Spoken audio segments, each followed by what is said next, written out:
Welcome to the Sha of Pride raid guide for the 10-man difficulty. I'm Squishei, and the Sha of Pride is the end boss for the first wing in the Siege of Ogabar raid. This encounter has two phases, spawns multiple adds throughout the fight, and involves a mechanic called Pride.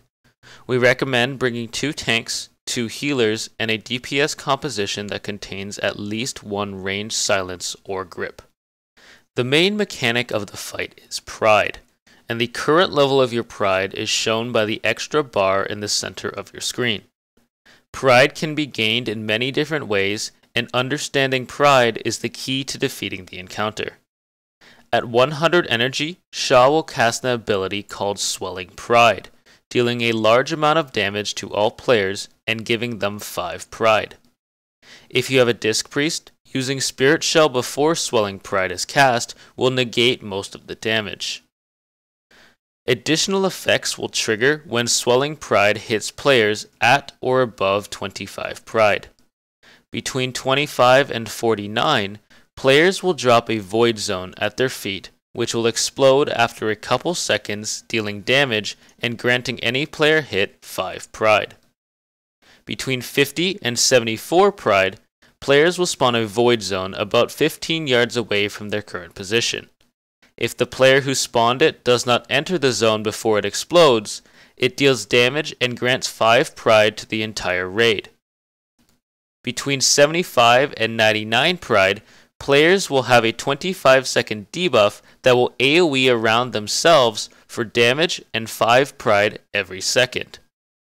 At 100 Pride, players gain a temporary damage and healing boost, but upon being hit by the next Swelling Pride, the player will be mind-controlled for the rest of the encounter. Norushen will aid the raid during the encounter by buffing 3 players total, 2 DPS and 1 healer with the ability Gift of the Titans, making them immune to Pride for a short duration. If the 3 players stack, they will receive an additional buff called Power of the Titans, granting them extra damage, healing, and haste for 15 seconds. There are many other ways to gain Pride, which will be covered a little later. Before the fight begins, split your raid into 2 groups, with at minimum a tank and healer in each. Also ensure that all players understand the Pride mechanic and the additional effects that occur when Swelling Pride hits a player over 25 energy. Place Void Zones out of the raid between 25 and 49. Stand in the Void Zone you drop between 50 and 74. And don't stack with the raid when you have the debuff between 75 and 99. When the fight begins, players should remain stacked behind the boss as much as possible, while handling the other mechanics. The tanks should face the boss towards the entryway so the DPS are close to an add spawn. By being stacked up, it ensures the players have bonus damage, healing, and haste as much as possible. Note that once players receive the buff, they no longer need to remain grouped together to retain the buff, however, it will refresh if the players remain in contact. Tanks will need to swap quickly as possible when they see the Wounded Pride debuff on the other tank. Any hits while the debuff is active will grant 5 Pride. Throughout the phase, the Sha of Pride will cast Mark of Arrogance on 2 players, dealing damage over time. Players are able to dispel the debuff using single target dispels only, but doing so grants 5 Pride. However, since 1 healer will be immune to Pride due to Gift of the Titans, that healer will be assigned to dispel as many applications before their buff runs out. The fight has a specific order of abilities that the raid will handle throughout the encounter. First, the Sha of Pride summons many adds under random players' feet, and they take a couple of seconds to emerge.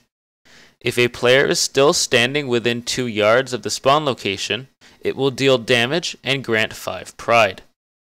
The adds that spawn should be picked up by the off-tank and AoE down.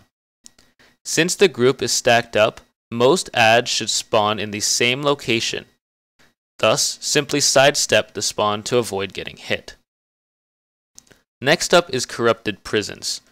The Sha of Pride takes 2 random members and locks them in 2 prisons. The 2 sections indicated by the markers near each prison will turn orange when the prison is activated. Standing on an orange section will turn it blue, and standing on both of them at the same time will release the trapped player. Since there are two prisons at a distance from one another, take the groups assigned from earlier and assign them a specific prison. The tank in the group can always take the closer section, and any remaining members of the group can take the further one. Players who are imprisoned take damage and gain pride every second. The same sections and locks will always be used on the 10 normal difficulty.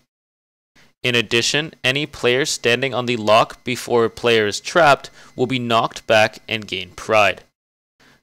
Make sure to stand next to the lock while Imprison is being cast, and then move on to the lock when the player is trapped. The second to last ability in the rotation is the summon of a large ad, who will spawn opposite to the doorway. The ad attempts to cast Mocking Blast, dealing damage to a random player and giving 5 pride. This should be interrupted, and players should focus the ad down as soon as possible. Grips and silences will force the ad to move out of the corner, and it is recommended for positioning purposes. When the ad dies, it will give the closest 2 players 5 pride.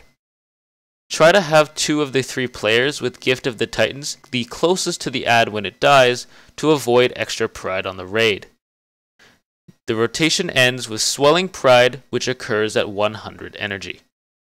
Around 35% start cleansing all additional debuffs from players, since pride will be reset soon.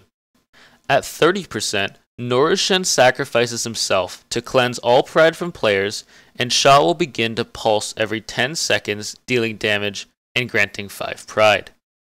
Gift of Titans will no longer be applied throughout the phase, and the raid should bloodlust and kill the boss as fast as possible. All mechanics from Phase 1 will still occur, including the small ad spawns, corrupted prisons, and the large ad in the back. Stay stacked behind the boss to help your healers, and only move for the abilities where you have to. Swelling Pride will still create extra effects to those over 25 pride, including Void Zones, projections, and AoE debuffs. Due to the massively increased pride generation, raiders will have to deal with bursting pride, projections, and possibly an AoE debuff, depending on your group's DPS and ability to avoid pride. If pride caps out at 100, players have until the next Swelling Pride until they are mind controlled. Here's a recap of the fight. Pride is the main mechanic of the fight, and players want to avoid pride as much as possible. Have DPS and healers stack behind the boss for the majority of the fight, with tanks facing the boss towards the door. Gift of Titans will be applied to 3 players, 2 DPS, and 1 healer, making them immune to pride. Move these players together to gain a damage, healing, and haste buff. The healer who has Gift of Titans should dispel any applications of the magic debuff while he is immune to gaining pride. Move away from the spawn location of the small ads and AoE them down. For corrupted prisons, assign 2 groups, each with a tank and healer, to a specific prison. Here are the prisons and the unlocking mechanisms for the 10-man normal difficulty from the viewpoint of the entrance. Remember, they are the same every time. Once a player has been locked inside, the tank should step on the orange section closest to the boss, and any other players in the group should step on the other. Both sections must be blue simultaneously to release the player. An ad will be summoned at the back periodically throughout the fight, and players should keep it stunned and silenced as much as possible. When it dies, have 2 of the 3 players with Gift of the Titans stand closest to its corpse to soak pride. Lastly, Swelling Pride occurs when the boss reaches 100 energy, which deals damage to all players. It will have an additional effect to players above 25 pride. Stay tuned for more Siege of Orgrimmar raid guides.